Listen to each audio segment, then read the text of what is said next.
All right, what I like to do this week is to introduce you to one more addition to our predicate logic. This is the identity relationship. It's a very special relation. Maybe the best way to start out is talk about the meaning of is. Is has a certain ambiguity about it that keeps coming up. I'm not sure this is in the culture anymore. Do you remember Bill Clinton's memorable remark? Yeah, you're right. In response to one of the questions he was being asked about the Monica Lewinsky scandal, I've forgotten exactly what the question was. All I remember is that his answer was, that depends on what the meaning of is. And I recall also that I think that he was pointing out to an ambiguity in the word is, because in the question, and it's always useful to refer back to the question to see what people mean in their answers, but in his particular case, I think the question was something about whether he'd had an affair with Monica Lewinsky or was having an affair with Monica Lewinsky, and he was pointing to the ambiguity in the question between reference to the present, whether he was having that affair at that particular moment or whether he had had a relationship. He was plainly being a lawyer. He was plainly, sort of trying to not answer the question except on the most favorable terms. But in particular, what's important to us now, that he was pointing to an ambiguity in what the word is means. We've got a different ambiguity in mind than it's highlighted here in this particular example. Both of these are perfectly common uses of the word is. There's nothing legalistic about it. Sometimes we talk about category inclusions. I'll call this one, that first draft this is sort of saying that Sam is among those people who are Australians. You can sort of think of that in Venn diagrammatic terms, if you're familiar with Venn diagrams, in this way. If you take that to be the category of Australians, what that sentence says is that Sam is in that group. Sam's among them. So the first use of is that's featured up here on the board, the first use is category inclusion. And you can think of that also as category membership or as predication. And that's the way we'll refer to it in what follows. That's the first use of is the is of predication. Now, that's what we have good equipment to work with in predicate logic. What we want to break out, though, is a different kind of is, a different usage of the term. That's the second one. Sam is the person on the phone. Now, at first blush, you might think that's just different category. People on the phone, that's the category. And Sam is among them. That's not what that says. It says Sam is the person on the phone. In this particular case, we're trying to identify Sam, or maybe what we're trying to do is identify the person on the phone. We might have said it the opposite. We might have said the person on the phone is Sam. What we're trying to do is to say that those two things are equivalent. Sam on the one hand and the person on the phone on the other. So this isn't just expressing something like group membership. It's expressing equivalence. And it's a very special relationship, especially as regards trying to build a logic that could provide foundations for mathematics, which is, again, part of the enterprise. Does that mean, Trent. Does that mean that any person on the phone is Sam? That sentence is identified. I mean, think about how that sentence would be used in a normal context. It's not just saying that you're trying to figure out how to quantify over that. So for all x, if x is a person on the phone, then x is Sam. Is that the sort of thing that you're trying to think through? Yeah. Okay. We can't quite get that. We're trying to say something very particular, that that one and the same thing, that's the person on the phone, is Sam. It's not just category membership, and that's one of the reasons why we have to introduce a separate predicate for it. David? It seems to me that SAM could be just a subset of a set that is size 1. Yeah, a unit set. That's the person on the phone. The person on the phone is Okay, and so you could use it, could talk about it that way. But in order to establish a whole array of things that we want to be able to do with our logic, it's very useful to sort of have a particular kind of relationship that we're going to set ourselves up with, which allows this distinction between the is of predication and the is of identity. Okay? Those are the two concepts I want you to remember. To say that something is a member of a category, or to say that something is eligible for the application of a particular predicate, is actually to say something that has a very different sense from this business of identification. It's not just that, I mean, David, the way you put it is a good way to flesh out exactly what the complication here is. Because if we look at this Venn diagram, we are kind of saying that there is a set of things, namely people on the persons on this phone. Because we're not, when we say, go back to this, when we're talking about Sam being the person on the phone, we're not saying, I mean, when we use that sentence, we're not simply saying that, well, there's a lot of people on the phone and Sam is one of them. We're trying to identify a particular person on a particular phone and say that that particular person on this particular phone is Sam. And so you're saying an awful lot of things about this set if you were going to try and describe it in terms of category membership. Namely, that it consists of one thing and one thing only, and that one thing is Sam. So you're trying to do an awful lot of work if you were to go to the root of trying to express the meaning of this sentence in terms of category membership. You'd have to have several clauses to it. Much easier to simply establish a particular identity relationship which will have a particular mechanism that we can use in lots and lots and lots of different instances. So that's once again what we're going to try to do. We're going to try and distinguish clearly between the is of predication, and for that we will continue to use all the equipment that you've learned already for predicate logic. Distinguish that from the is of identity, which is a relation. And it's a two-place relation, a binary relation. And what we will do throughout our discussion and throughout the cafe from here on out, which isn't very long, here on out is getting shorter and shorter, but what we're going to do is to use I, the capital letter I, as the identical relationship. And I is a two-place relationship, meaning is identical to. And so to express that second sentence on the previous slide, we're going to say that the way to say Sam is the person on the phone is ISP. For convenience sake, I prefer to keep the order, more or less, preserve the order of the English sentence in the symbolic translation, so that if we were trying to say the person on the phone is Sam, I would prefer to write that IPS. The values of the names that we're using, Sam and the person on the phone, that's a definite description, by the way. It picks out one and only one thing, the person on the phone, not just one among many. But that's a definite description. This is a name. You can treat definite descriptions of that kind like names. When they pick out one and only one thing, they're functioning exactly like names.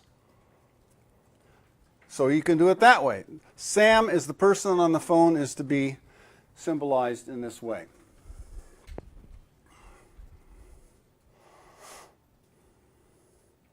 And the identity relationship, remember, is basically saying something very like this symbol does. This is sort of a meta symbol that we're doing up here in our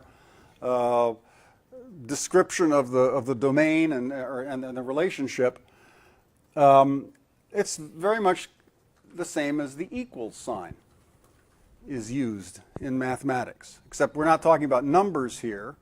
we're saying there that these two things are the same thing, one and the same thing.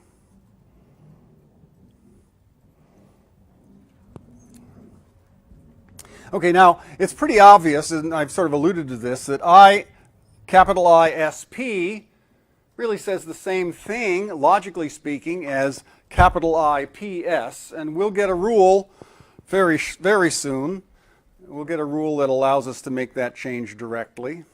And as a matter of fact, we'll get a whole set of derivation rules, namely, we'll get 4 of them that apply to this identity predicate. So this week, what we're going to do is to work through some of the symbolization exercises and some of the, just sort of try to get used to using this particular relationship in translating English sentences. And then later, we will use that equipment in our derivations. Okay, so one more tool that you need to see, because this will be kind of crucial, is how to express distinctness. It may seem obvious to some, but maybe not so obvious to others, that to say that the person on the phone isn't Sam is to say curl, IPS. Is that clear? Any questions so far? Okay, then a bit more complicated. We can also express a whole welter of numerical relationships that were agonizingly difficult to express before we had this particular this predicate. For example, we'll use this as a simple example, to say that there are at least 2 people at home, using the notation that you're used to, with the addition now of the identity predicate, to say that there are at least 2 people at home. That means maybe 0, no, not 0, not 1, 2, but perhaps more. To say that is to say, well, there is an X, there exists an X, and there exists a Y, such that X is at home and Y is at home, and furthermore, X isn't the same person as Y. All right, any questions about that?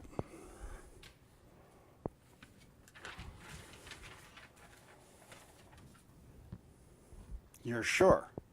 Because what I want to do is to proceed to some exercises.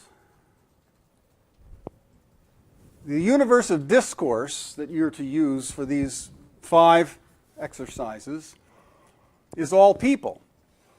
And the names are listed here. B is Barack Obama, G is George Bush, U is the United States, S is the Supreme Court. Those are the names you're entitled to use. Here are the one-place predicates and relationships that you're entitled to use. CX is X is a country, FX, X is female, PXY, a relationship, a two-place relationship, X is president of Y, IXY is the identity relationship, X equals Y, and LXY is the relationship of leading, X leads Y. Please proceed to work on those 5.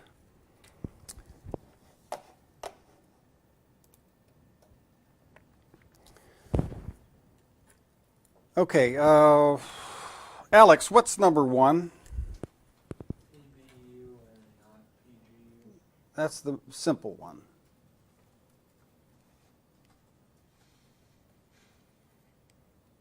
Right? Now that might have been simple enough. You may have felt like you were misled because you might have expected to do all kinds of quantifying and stuff, but you don't need to in this one. This just simply says Barack, that's a name we've got, is the U.S. president. That's we've got both this as a name and that as a two-place relationship, so we can write PBU for that. And, I'm sorry, that's supposed to be, yeah, and that's right, I got it. And not P George U, right? So that's that one. Anybody have any questions about number 1? Okay, number 2, Jamie. PBS and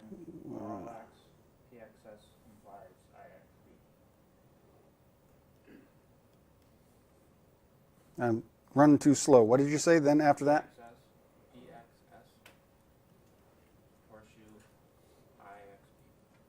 IX.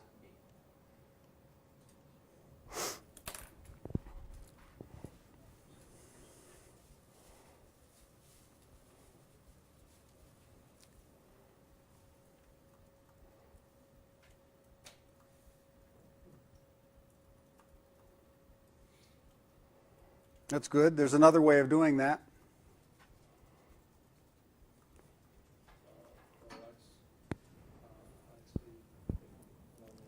I can't hear what you're saying, David.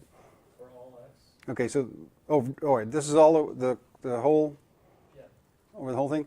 Well, we do want to break out this one thing that isn't quantified over. Now you can always pack it inside a quantified statement, but I think it's strategically unwise. If you're told something like Barack is president of the Supreme Court, which is what it says here, it's not a way of thinking about Supreme Court and presidents that I'm used to, but this is one of the exercises from the Logic Cafe, so I pulled it out of there so you wouldn't be floored by it when you see it. I guess it's technically correct. The Supreme Court, well, it doesn't have a president. I don't either. I suppose he's the president of the United States is what Barack is president of, so it's a funny way of putting stuff, but I guess I understand what's meant. And besides, we don't care whether it's true or not. All we care about is an English sentence, and we're trying to represent whatever it says. For example, down here, well, you can try and contrast.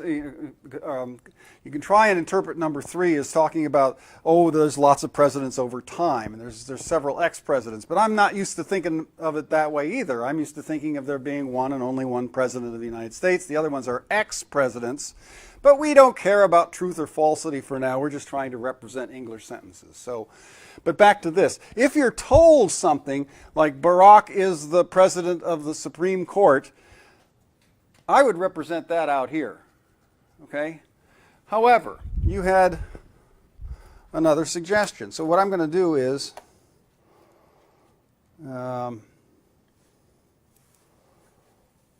so I don't have to. How did you write it, David? For all x. I x b. Okay, this is in here. Yeah. I x b if and only if X b x. X what? B or yeah, I x b.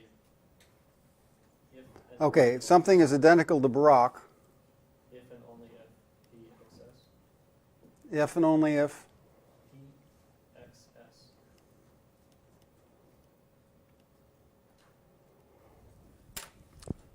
Let's talk about that one. I don't see it right offhand. It says, but you might be right. This says two things. First of all, if, for all x, if it's Barack, then I'm going to break this into the two separate implications that the equivalence relationship tells us exists. If for anybody who's Barack, then is the president of the Supreme Court. So it says that Barack is the president of the Supreme Court. Okay, right? That's another way of saying Obama is the president of the Supreme Court. On the other hand, if X is the president of the Supreme Court, then X is identical to Obama. Looks good to me. Am I mistaken? Are David and I mistaken, or does that seem right? I think that's another way of doing it. And there's yet another way. This time I'm going to erase this. Whoop. If I can. Hold on. Gives me more trouble. Do it this way.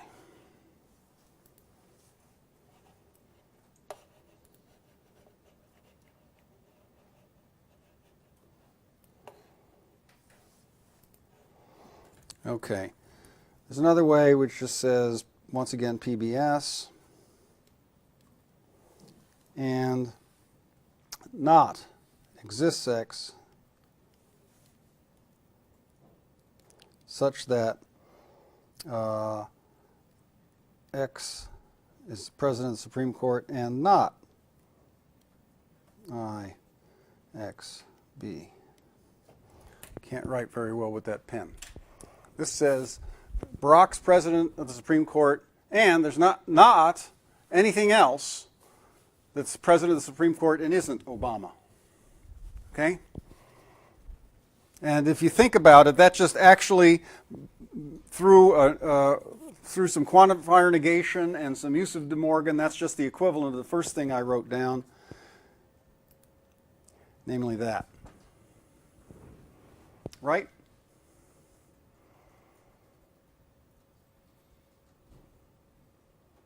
Anybody have any questions about any of those answers to number 2? Okay, number 3, which says there's more than one President of the United States. Let's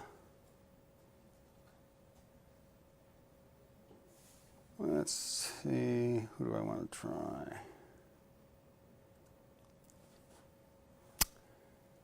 How about Chris Trester?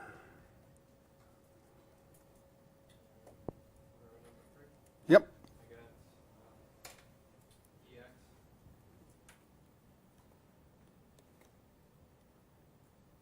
Yep. EY. Yep. PXU. P? Yeah. P, X, U. And PYU. And what? PYU. That's it. Okay, this says there's an X, there's a Y, and X is President of the United States, and Y is the President of the United States. Yes, Jesse? And not IXY.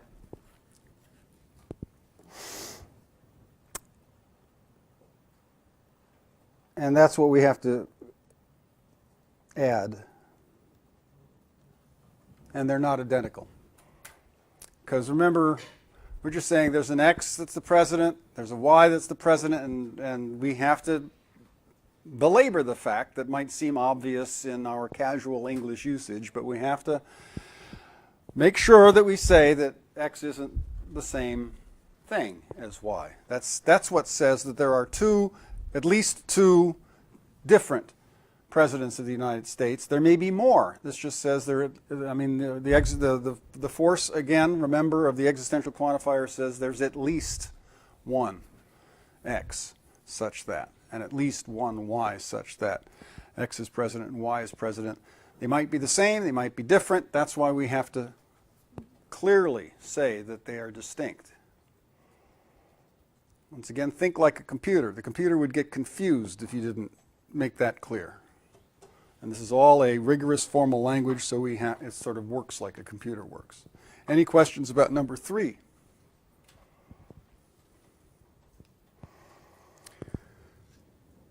Okay.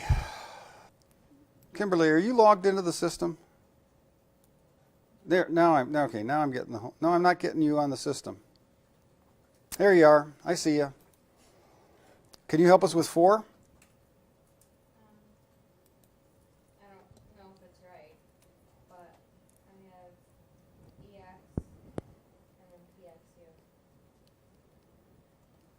Yeah. That's it? Is that right? Is that what you said? Okay. Commentary.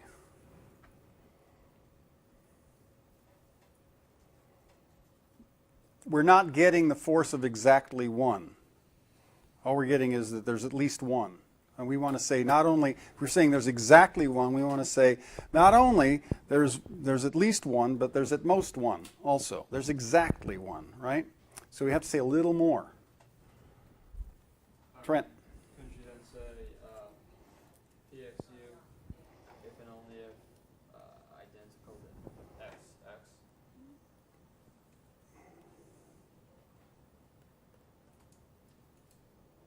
Well, that's not going to tell us anything at all, and I'll tell you why. because this is always true. X, no matter what it is identical to X. So I don't think you want to say that X is identical to X, because we don't need to say that. As a matter of fact, we'll have a rule of inference that just allows us to write on any line, anywhere, at any time, I, anything, anything. IAA, IBB, IXX, IYY. I mean, because everything is identical with itself. So it never gives you any information at all. Where was a hand that I missed? I was watching for hands. One went up, and now it's down again. Did you have your hand up? No. Who was it?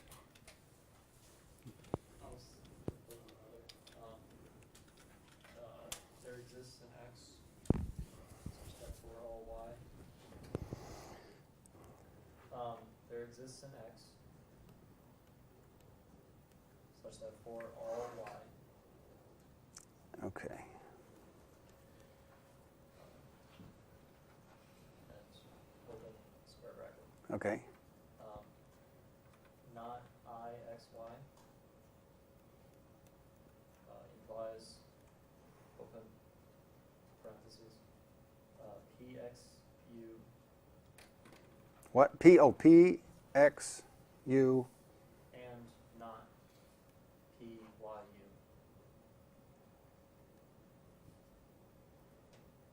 Close and close. Close, close.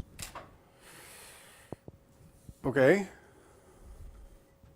That says there exists an X such that for all Y. Oh, now I'm going to start getting confused right away. If X isn't the same as Y, then if X isn't the same as Y, then X is President of the United States and Y isn't. It doesn't say there's at least one. Pardon? Well, that's what the sentence says. Now, does this say that there is an X? Okay. If they're equal, it says nothing, right? Huh? If they're equal, then IXY is true. True. So that whole thing. So it's automatically true. It says nothing. If this is false and that's true, this is true. Right. Okay. But that's good because then X is X. That's the one. Go ahead. No, but if X and Y are the same, then the negation is false. So the implication doesn't mean anything. Why? The implication says nothing. If the first thing is false, No, it says something. It says the implication is true. automatically, so you're not going to be able to draw anything from that. If you have a negation or an implication, the first thing is false, you can't. It's not going to tell you any more information. Of course, an implication will be true, but you could have anything on the second part. See what I'm saying? But the implication still comes out true, and that's what we want, right? Am I I don't know, not? maybe I'm missing something. Well, maybe I am too.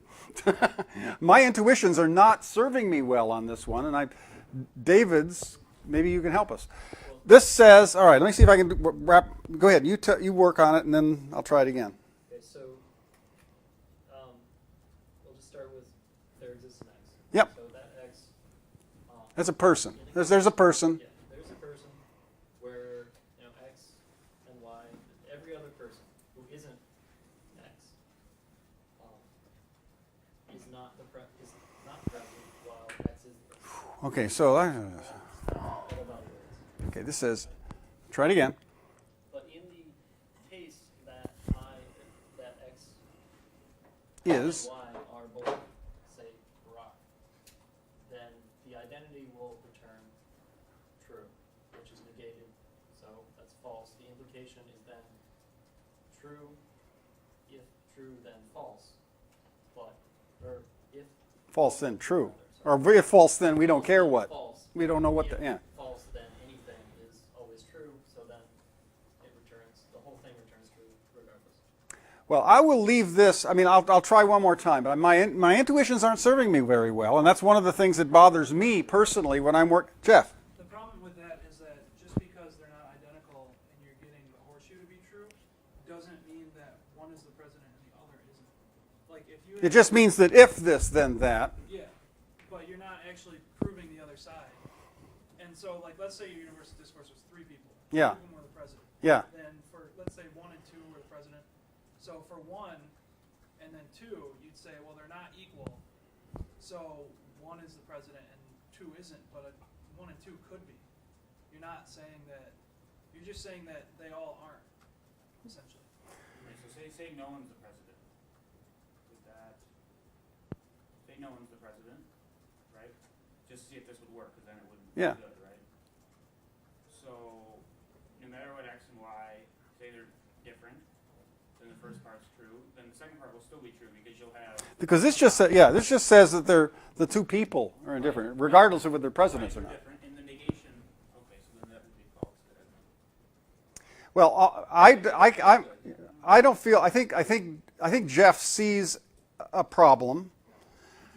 I don't see the problem as clearly as Jeff does. Well, I'll try to, if you want, I'll try to make it clear. So I want to go on to a different alleged solution without pronouncing this wrong, but suspecting that there's something spooky about it, because it doesn't seem to me. I mean, it's not helping. My intuitions are not.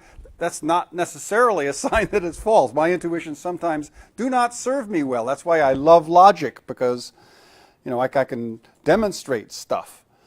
But here, it looks like it says, all right, let me just try one more whack at this. Just try and turn it into English, because that's the way I work with this. I mean, I can't just work with the symbols. Some of you guys are just really adept with the symbols, and you can work with those, but I'm suspicious of that too. This looks like it says, all right, if there's somebody who, if he's identical to somebody else among the whole universe of discourse, then one of them's president and the other one's not? If he's not identical. Yeah, if they're not. Okay, if they're not identical. So anybody who's not identical to anybody else somehow makes one the president and the other one not. And I mean but there's something to that in this sentence that just troubles me. Well, let's just take a single case of, say, B, not even B. there exists an X. Barack, get rid of there exists an X, and you say Barack for all Y. Every person who isn't identical to Barack, if you're not identical to Barack, then Barack is the president and you're not. That doesn't sound... All right, but anyway, wait. That sounds like merely being Barack makes you president. Yeah, I don't think the that's... exact one president, one person. Yeah, okay.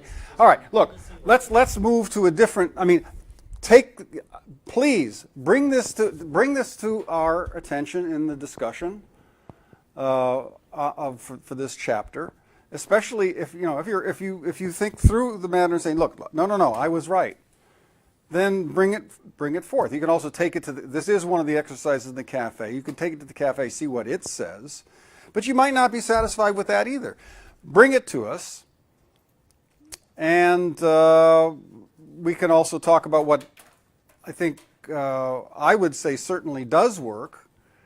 And then you can perhaps try to show that one follows from the other, and the other, that they're equivalent, logically equivalent. But I would be personally interested in that. And if you don't want to bring it up to the discussion, which I would prefer, if you don't want to send it to me, enlighten me, because I'm not sure that it works. I'm not sure that it doesn't. It looks to me like it probably wouldn't, but I'm not absolutely confident of that. So let me, since that other thing doesn't work. Let's try something else. Yeah.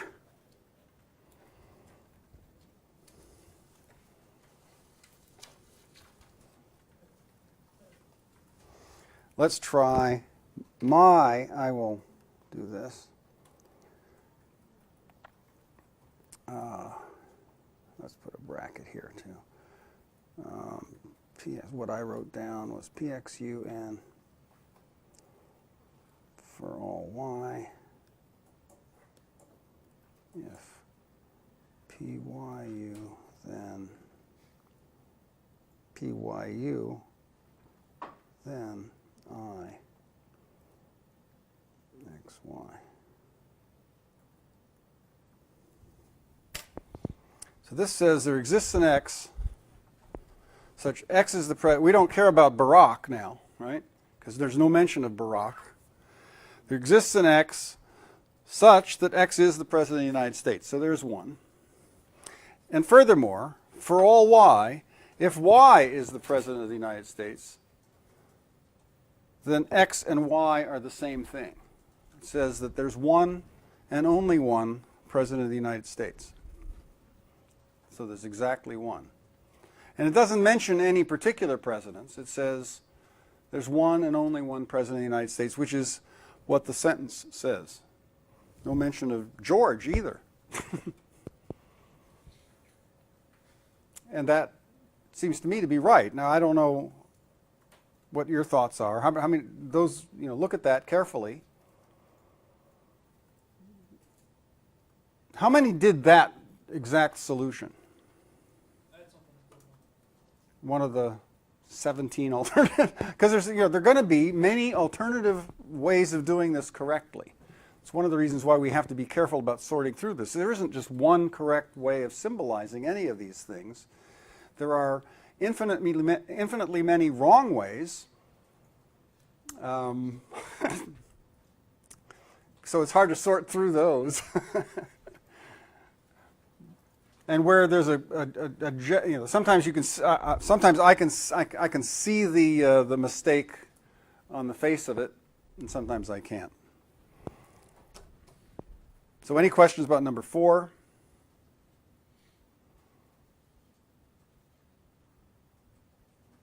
Let's try number 5.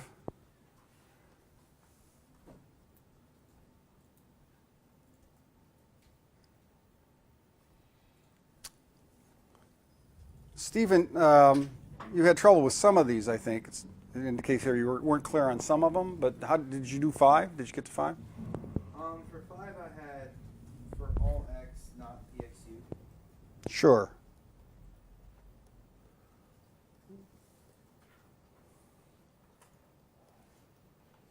Or somebody else? Jesse? Not exists X, PXU. Which are equivalent. So number 5 was relatively uncomplicated. Okay?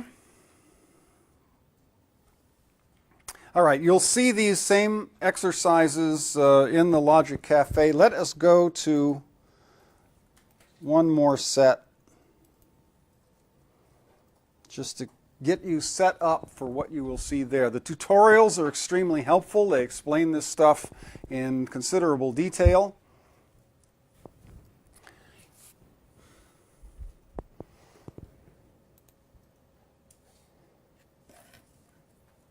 Okay, Brandon, what's number 1?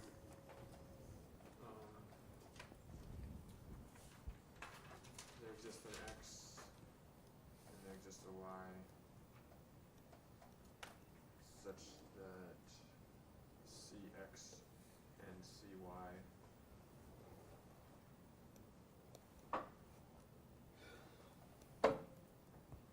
and not IXY.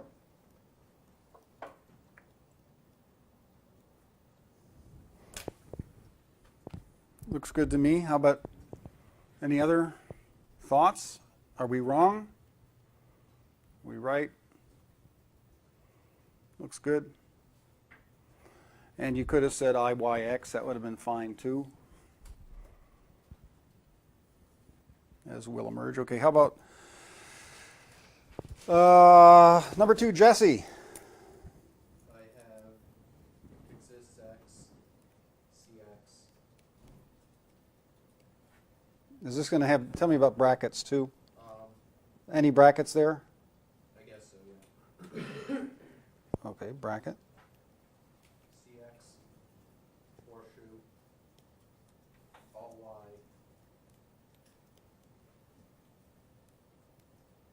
IXY. Now, to start with, I get confused upside down, backwards, and forwards whenever I see an existential quantifier governing a sentence that has as its main connective a horseshoe. It says there exists an X such that if it's a country, then there's some at least one X. That if it's a country, then it's identical to everything else, all people and countries. I guess I screwed up. Okay, let's try something else. Wish I could make that work. Nope.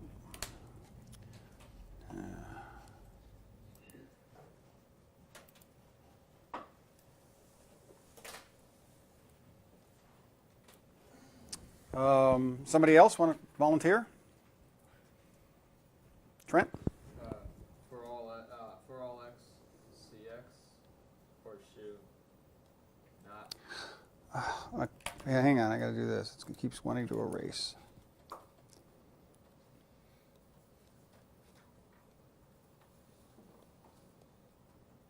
So, did I get that right? Did I hear you right? Yeah, but there was no parenthesis. Okay.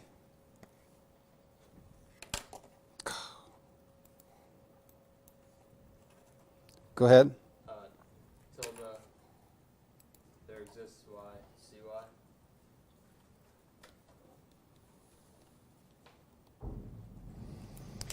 So, anything that's a country, if anything is a country, then there isn't something that's a country.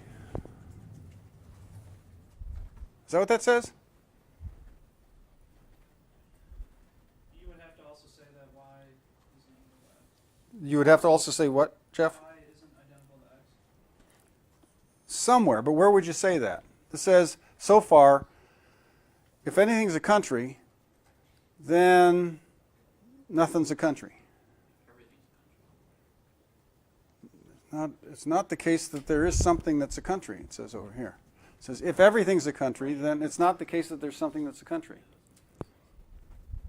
Well, I don't think you want to say that. If you put brackets around the first, like country x, Put a bracket right there? yeah. Then you could say at the very end, and not identical x, y. Well, why do I want to have anything in at all? Okay, for all x, if x is a country, then there isn't anything that's a country. Yeah, and it's not x. So x is a country, and there's no other country that is different. Oh, so that's in brackets too then, right? Oh, yeah. Oh, sorry, that shouldn't go there.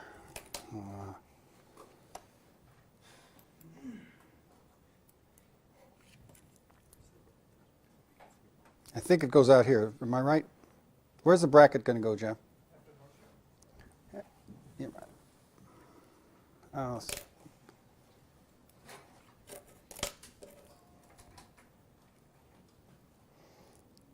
and not.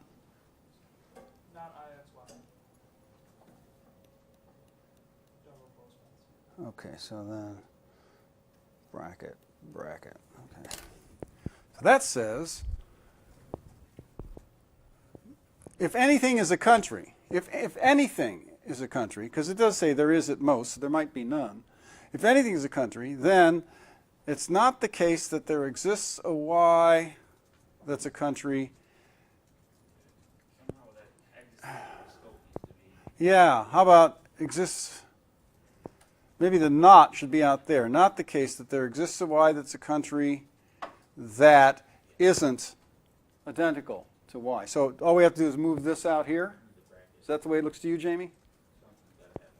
Is that the way it looks to you, Jeff? Does it make sense if we move the curl outside the brackets?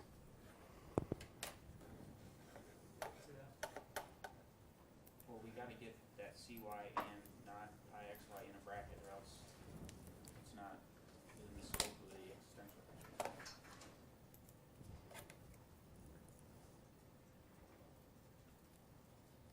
The bracket. You also need parentheses Bracket's gotta go around one. CY and IXY. Because you've lost the scope of there exists I a think Y after the and. The bracket just moves over again. A lot of brackets. Should we start over again? No, just move it one more over. Move the bracket.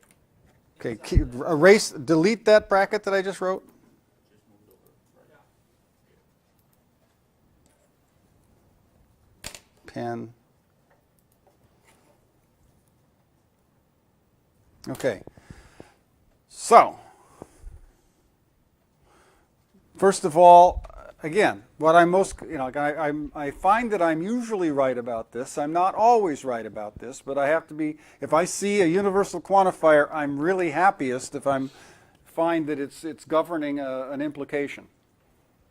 Because that means that I'm now selecting out from among the things in the universe of discourse a certain number of them to talk about. And if something's it, then what follows. And similarly over here, I'm happiest when I've got an existential quantifier ruling over an ampersand. I'm much happier with that than I am with a horseshoe, because it's hard to know what to make of the horseshoe. So what this says is, for all x, if it's a country, then it's not the case that there's something that's also a country and isn't it. Does that look good?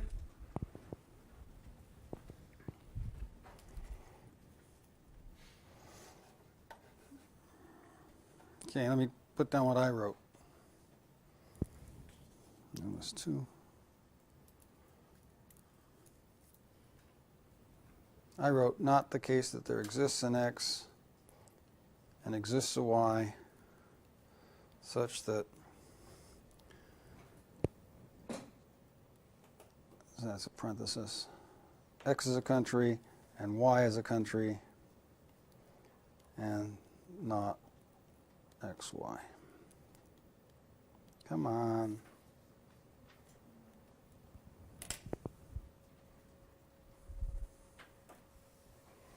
And that's sort of, again, this has the appealing feature for me. And again, maybe it is appealing to my intuitions, and it's possible that my intuitions are idiosyncratic. I'm not sure.